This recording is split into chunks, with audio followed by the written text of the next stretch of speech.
comment tu vas? On se retrouve pour une petite vidéo aujourd'hui pour revoir des notions en français et ça sera suivi d'un petit plus jouons ensemble. Tu es prêt?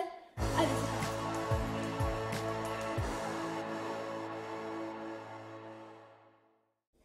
Aujourd'hui, nous allons revoir l'accord du sujet et du verbe et plus principalement la pronominalisation. Pour travailler correctement, tu auras besoin aujourd'hui de ton cahier de français ou d'une feuille lignée et d'un crayon et d'une gomme. Tu peux mettre la vidéo en pause pour aller chercher tout ce dont tu as besoin. C'est parti! J'ai pris 2 feuilles cartonnées rouges pour représenter nos 2 petites enveloppes qui sont en classe. Je ne suis toujours pas les rechercher. Je fais avec ce que j'ai ici chez moi. Nous avons donc une feuille qui représente l'enveloppe sujet et une qui représente l'enveloppe verbe.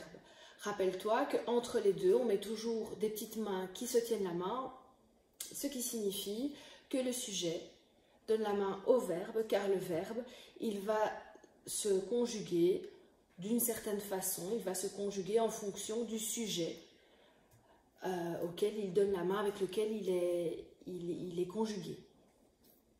Alors, parmi les sujets, la plupart du temps, en général, on utilise les pronoms personnels. Est-ce que tu te souviens des pronoms personnels? Il y a, alors d'abord, les 3 personnes du singulier. Je, tu, il, mais aussi elle et on, qui se conjuguera de la même façon.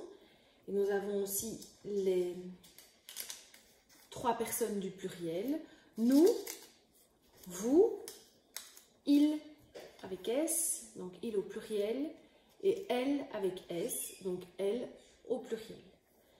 Je vais vous mettre une collection de verbes comme on a en classe. Quand on ouvre l'enveloppe, on y a mis plein de petites feuilles sur lesquelles sont écrits des verbes. Je reprends la collection comme si on reprenait les petites enveloppes qui sont en classe. Voilà, je te laisse je vais quand même te les lire si jamais ce n'est pas assez lisible. Donc j'ai quitte, ouvrez, préparons, traverse, pousse, sorte, arrose, regardons, fait et suit. On a une collection de sujets, de pronoms personnels sujets, on a une collection de verbes. Je te demande maintenant de mettre la vidéo en pause et de créer un maximum de phrases qu'il est possible d'écrire avec cette collection de sujets, cette collection de verbes. Et évidemment, je veux que tu écrives des phrases correctes. Donc, n'oublie pas, on commence la phrase par une majuscule, on la termine par un point. Tu devras donc rajouter des mots pour mettre un contexte autour de cette phrase. Ça va? C'est parti!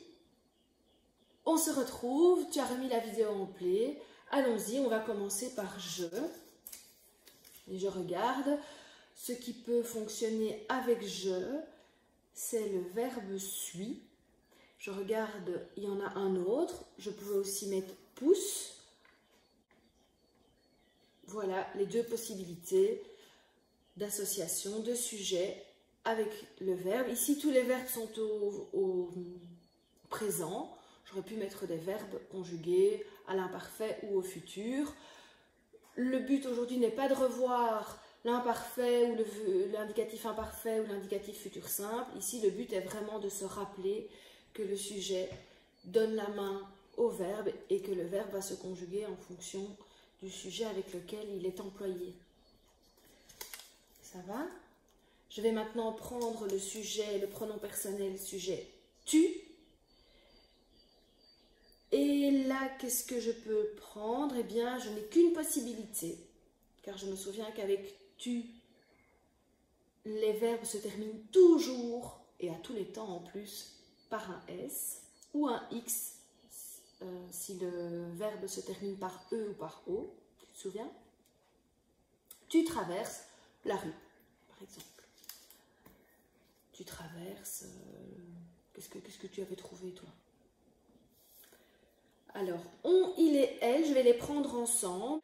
Je prends les 3 ensemble car, peu importe, que je prenne on, il ou elle, le verbe se conjuguera de la même façon. Je pouvais choisir pousse,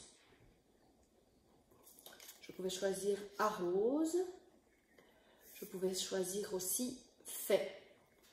On pousse, il arrose, elle fait, mais aussi dans ce sens-là, peu importe, voilà.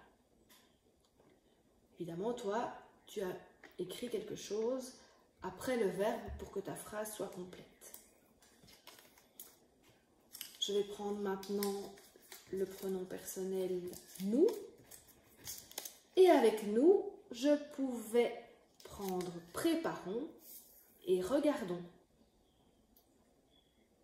Nous regardons la télévision, par exemple, et nous préparons un gâteau. Ça va me donner faim. Vous savez, comme je suis gourmande, hein. Ça n'a pas changé non plus, ça. Vous, qu'est-ce que tu as trouvé? Eh bien, il y a une seule solution. Vous ouvrez la porte, par exemple. Et puis, il ou elle avec S, je les prends ensemble, car le verbe se conjuguera de la même façon que j'utilise le pronom personnel il ou elle. J'avais deux possibilités, sorte ou quitte. Est-ce que tu avais tout trouvé? Très souvent, tu remarqueras que le sujet n'est pas un pronom personnel. Or, toutes les synthèses de conjugaison que tu trouveras, eh bien, ces synthèses sont toujours construites avec, comme exemple, des pronoms personnels sujets. Et donc, il est important de pouvoir pronominaliser, c'est-à-dire de pouvoir transformer un groupe de mots, un groupe nominal. Tu te souviens de la vidéo sur le groupe nominal? Donc, il est très important de savoir transformer un groupe nominal, qui est sujet, en un pronom personnel pour pouvoir conjuguer correctement le verbe qui suit. Alors, j'ai préparé des petites bandelettes ici, comme exemple. Voilà, ici, nous avons une phrase. Je vais mettre comme ceci. J'espère que ça va aller. La petite fille lance le ballon. J'ai écrit lance. J'ai conjugué lance comme ceci, car je vais devoir trouver le sujet. Alors, pour ça, je vais poser la question qui est-ce qui? Tu te souviens? Qui est-ce qui lance le ballon? C'est la petite fille. Et malheureusement, les synthèses de conjugaison, elles ne vont pas te dire comment tu dois conjuguer le verbe lancer avec le sujet la petite fille. T'imagines, ça serait un casse-tête de construire des synthèses de conjugaison comme ça. Donc, tu vas devoir te poser la question, la petite fille, ça correspond à quel pronom personnel sujet? Je, tu, il, on, elle, nous, vous, elle ou il au pluriel? Bien, la petite fille, c'est elle. Et avec elle, je sais que mon verbe lancer se terminera par un E. Ça va? Est-ce que tu es prêt pour la suite des petites bandelettes? Et cette fois-ci, ça sera à toi de compléter avec le verbe correctement écrit. Voici la phrase « Mamie, les fleurs ». Tu vois qu'il manque le verbe. Alors, je te rappelle que tu dois d'abord te demander quel est le sujet. Pour ça, tu vas te poser la question « Qui est-ce qui ?» Tu vas devoir transformer le sujet en un pronom personnel. Et de là, tu vas donc pouvoir savoir comment écrire ton verbe. Tu peux mettre la vidéo en pause et tu peux choisir n'importe quel verbe ou pour te faciliter la tâche, tu peux choisir dans la collection de verbes pour éviter de faire des fautes d'orthographe. Tu peux choisir dans la collection de verbes le verbe qui pourra très bien venir s'insérer ici. Tu te poses la question, qui est-ce qui va faire quelque chose avec les fleurs? On ne sait pas encore quoi. Eh bien, c'est mamie. et Manu, je peux la remplacer par le pronom personnel elle. Et je vais pouvoir aller choisir dans ma collection de verbes, elle arrose les fleurs. Je sais qu'avec elle, le verbe arroser va se terminer par E. C'est parti pour la deuxième phrase? T'es en forme? Les élèves de 3e de la classe. À toi de trouver le verbe qui va pouvoir s'insérer dans cette phrase. Tu mets la vidéo en pause et on se retrouve. Qui est-ce qui va probablement sortir de la classe? Ce sont les élèves de 3e. Je vais devoir trouver un pronom personnel qui va pouvoir remplacer les élèves de 3e. Je vais choisir le pronom il. Et il au pluriel, car il y a plusieurs élèves. Il. Et je vais prendre le verbe sortent. Ils sortent de la classe. Je n'ai pas choisi quitte parce qu'ils quittent de la classe. Ça ne va pas, on est d'accord. Les élèves de 3e sortent de la classe. Je sais maintenant qu'avec le pronom personnel il au pluriel, le verbe sortir va se terminer par ENT.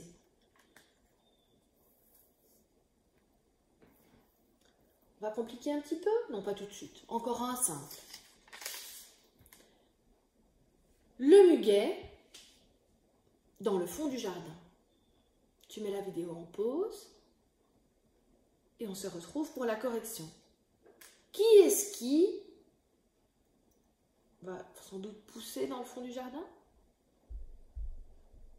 C'est le muguet. Qui est-ce qui fait l'action dans cette phrase? C'est le muguet. Le muguet, je vais pouvoir le remplacer par le pronom personnel il, sans S cette fois, car on parle bien du muguet qui n'est pas au pluriel. Et avec il, je sais que je vais devoir choisir un verbe qui va se terminer ici par E, si c'est un verbe du premier groupe. Il pousse, le muguet pousse dans le fond du jardin. Il pousse dans le fond du jardin. Je sais que le verbe pousser avec il va se terminer par E. Allez, on complique un petit peu les deux dernières phrases. Mathieu et toi, la porte du garage. J'ai oublié un petit point au bout de ma phrase de nouveau. Oui, je sais, j'oublie toujours quelque chose. Le sujet est Mathieu et toi. Tu l'as retrouvé en posant la question qui est-ce qui? Et Mathieu et toi, ça correspond au pronom personnel vous. C'est un petit peu plus compliqué de retrouver ça. Vous.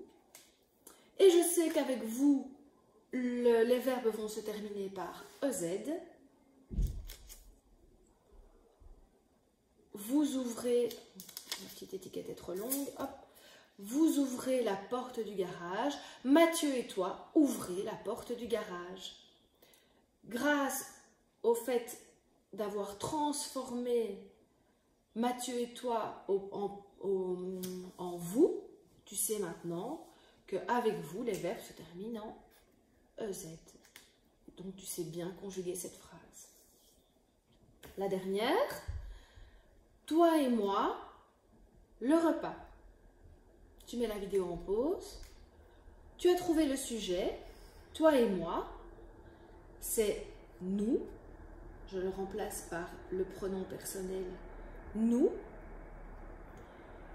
Et nous, je vais choisir, regardons le repas. Toi et moi, regardons le repas. On va plutôt choisir préparons. Toi et moi, préparons le repas. J'ai transformé toi et moi j'ai remplacé le sujet toi et moi en pronom personnel nous. Et grâce à ça, je sais que le verbe préparer va se terminer par ONS. La terminaison sera ONS. Voilà. Il existe plein d'autres pronoms. je t'en ai pris une petite collection ici. Tout ça, ce sont des pronoms personnels sujets. Mais un pronom, il a la caractéristique de pouvoir remplacer n'importe quel nom. Par exemple, à la place de ce marqueur, je vais pouvoir dire il, l'outil. Voici plein d'autres pronoms qui pourront remplacer, qu'on pourra mettre à la place d'autres noms. Et en général, on utilise les pronoms pour éviter de tout le temps répéter les mêmes mots. Celui, aucun, c'est un pronom ce, quelque. Le tien, qui, le mien, chacun, dont, où. Voici une petite collection qui n'est pas du tout complète, c'est juste pour te donner des exemples. Voici une collection de pronoms que je vais pouvoir utiliser pour mettre à la place de n'importe quel nom et ainsi éviter les répétitions quand j'écris un texte, par exemple. On se retrouve tout de suite pour le petit plus jouons ensemble.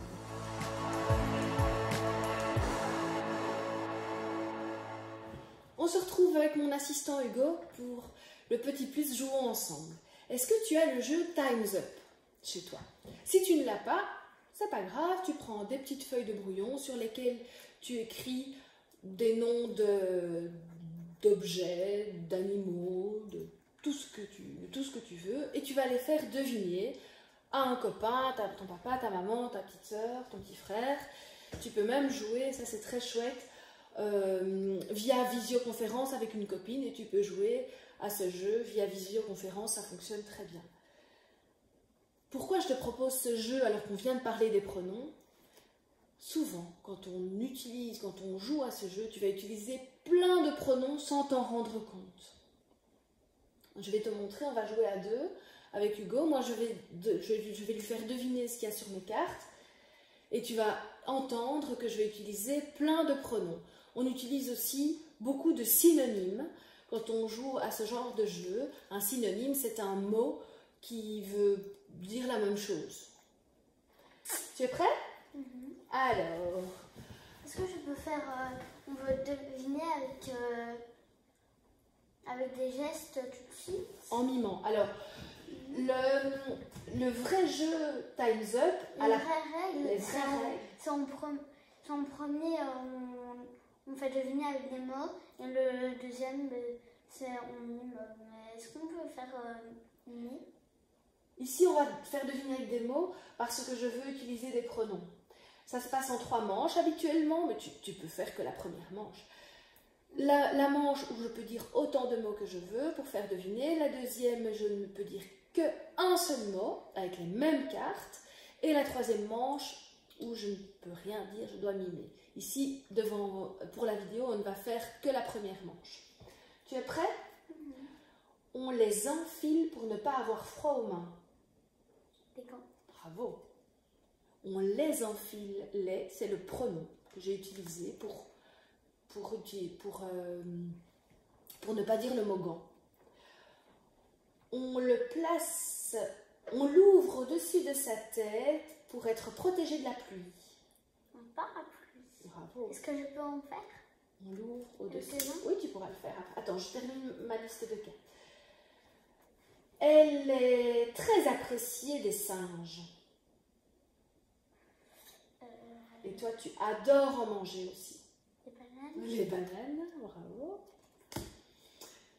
J'en ai à mes doigts. Les ongles. Je l'enfile. C'est quelque chose que j'enfile autour de mes doigts. Oui, une bague. Je le lance pour savoir de combien de cases je vais pouvoir avancer dans un jeu. Le dé. Le dé.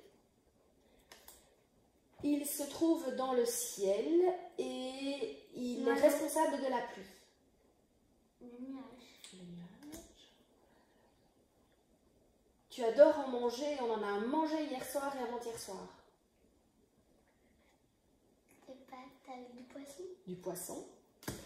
On les enfile aux pieds avant de mettre des baskets. Des chaussures. Bravo. Des chaussettes. Des chaussettes, bravo. Tu as entendu tous les pronoms que j'ai utilisés? Eh bien voilà, j'espère que tu t'es bien amusé. Nous, on va continuer notre petite partie à deux. À bientôt. Bon après-midi.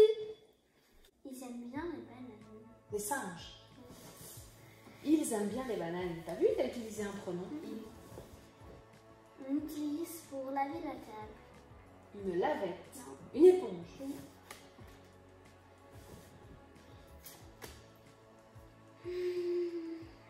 Je n'aime pas. L'ananas.